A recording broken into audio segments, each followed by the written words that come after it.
Laurie, there was definitely the Biden administration was aware of possible escalation in the region, especially after the assassination of Hassan Nasrallah. What is the U.S. looking at right now, and what does the U.S. administration want in the coming hours? Does it support Israel in its defense just blindly, or is there a change of strategy in the coming hours based on the given outcomes? Was that to me? Yes, Laurie. Hi.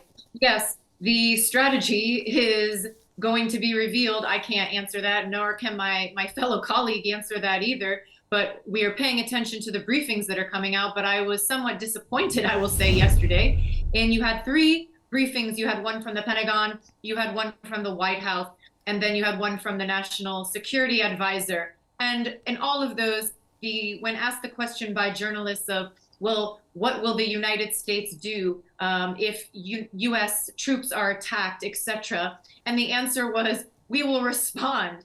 And there was no specificity on what that response would look like. When pressed further, Jake Sullivan said, well, economic sanctions against Iran, we would destabilize and take away their nuclear program. How are you going to do that?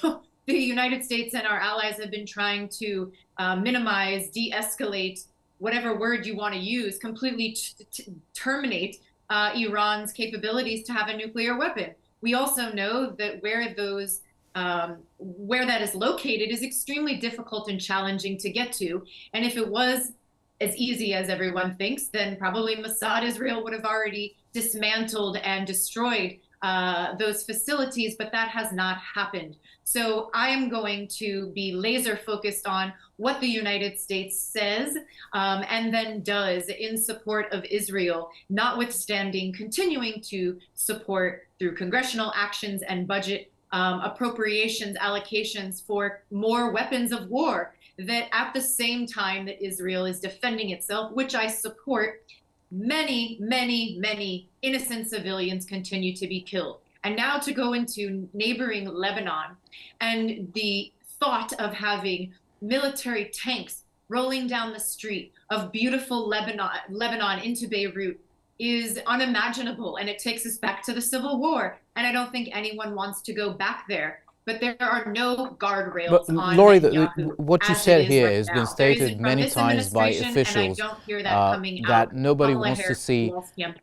Laurie, many officials have been saying that no one wants to see escalation. Nobody wants to see this conflict getting out of hand and into a full-fledged war. But however escalation is on the verge, we're seeing the officials always stating that it's a response, there's retaliation. So what do you think is going to happen, especially that Biden said that he will speak with Netanyahu about the response to the Israeli attack, and this could possibly take place anytime, perhaps in the next several hours.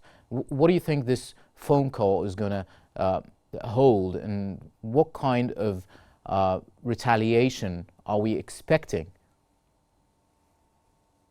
Well, during that call, I hope I can only tell you what I wish for, what I hope and expect to come out of the call is that President Biden will ask for absolute trust, communication, and awareness of what is going on the ground, not having, come to the information after the fact, which we also heard over the weekend, that the last attack when Nasrallah was taken out, that the United States was not given a heads up about that.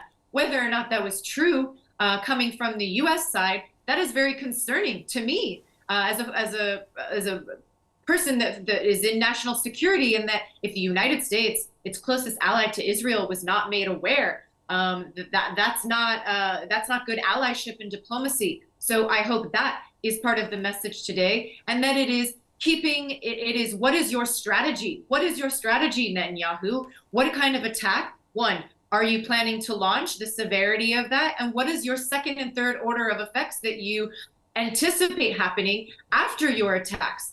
That is going to affect the entire region. And Absolutely, the Biden administration, especially 35 days out from a US presidential election, does not want this at all creeping into any of the neighboring borders, anywhere continuing into the Gulf region.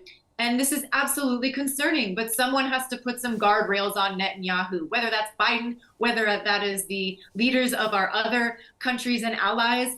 But he needs to be reined in some way. And I'm not saying that Israel should not respond to Iran, but we all knew Iran was going to respond after Israel did what they did in taking out those Hezbollah and those terrorist proxies. Right. Professor Edmond, if we look at the other side now, what do you think Iran's next move going to be? I think Iran will be basically going to wait what the response to be. They had not any kind of direct engagement with Israel, although there had been numerous Israeli provocations.